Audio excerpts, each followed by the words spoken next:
అందశ్రీ రాసిన జయ జయ హే Telangana గీతానికి Oscar award అందుకున్న MM Keeravani సంగీతం అందించడం అస్సలు నచ్చుతలేదట ఈ బీఆర్ఎస్ పార్టీలకు.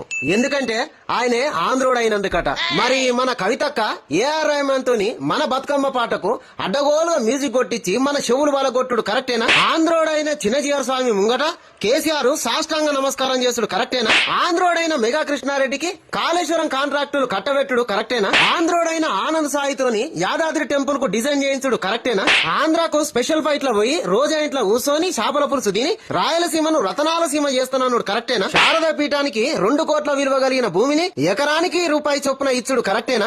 హీరోయిన్ సమంతను తెలంగాణ బ్రాండ్ అంబాసిడర్ చేసి 100 కోట్లు ముట్టయ్యప్పుడు కరెక్టేనా? చిన్నజీఆర్ స్వామి ట్రస్ట్ కు 12 కోట్ల విలువ చేసే భూమిని 16.5 లక్షలకే కట్టబెట్టుడు కరెక్టేనా? అంతెందుకు, మీ తెలంగాణ భవన్ ఓపెనింగ్ కు వచ్చింది కూడా తెలంగాణకు ఏమాత్రం సంబంధం లేనోళ్ళు. ఇక్కడ జయ జయ హే తెలంగాణ గీతాన్ని రాసిన గీత రచయిత అందశ్రీకి లేని అభ్యంతరం మీకెందుకు? మరి 10 ఏళ్ల సంధి కనీసం ఆ రచయితకు గుర్తింపు కూడా ఇయ్యలేదు. ఇప్పుడు ఈ ఏడుపులెందుకు? 10 ఏళ్లు అధికారంలో ఉండి జయ జయ హే తెలంగాణ గీతాన్ని రాష్ట్ర అధికార గీతంగా చేయనందుకు కేసీఆర్ సిగ్గుపడాలి.